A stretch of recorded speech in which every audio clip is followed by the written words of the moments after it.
আমার বাবা হারাম উপার্জনের সঙ্গে যুক্ত ছিলেন। বুঝ হওয়ার পর থেকেই আমি তার থেকে আলাদা থাকি। গত সপ্তাহে তিনি ইন্তেকাল করেছেন। একমাত্র সন্তান হিসেবে তার সমুদয় সম্পত্তির উত্তরাধিকার আমি। কিন্তু আমার জানা মতে তার কোনো সম্পদ হালাল নয়।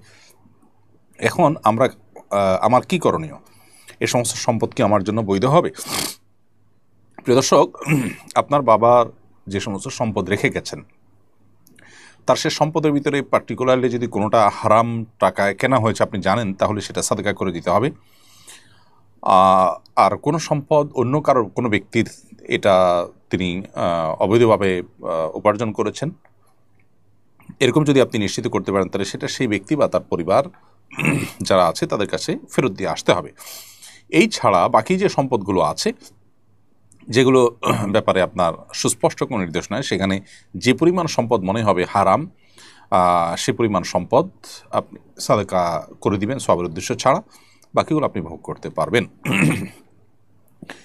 এরপরে প্রশ্ন হলো, ফজরে শুধু ফরজ পড়া যায়, এতটুকু ওয়াক্ত বাকি থাকলে সুন্নত কি করবো এবং কখন পড়বো? ফজরের যদি এত অল্প সময় থাকে যে শুধু ফরজ পড়া যাবে, সুন্নত পড়তে গেলে সূর্য উঠে যাবে বা নিষিদ্ধ সময়ের মধ্যে আপনি প্রবেশ করে যাবেন, তাহলে আপনি এরকম পরিস্থিতিতে দ্রুততার সাথে অনতিবিলম্বে ফরজটুকু পড়ে ফেলবেন।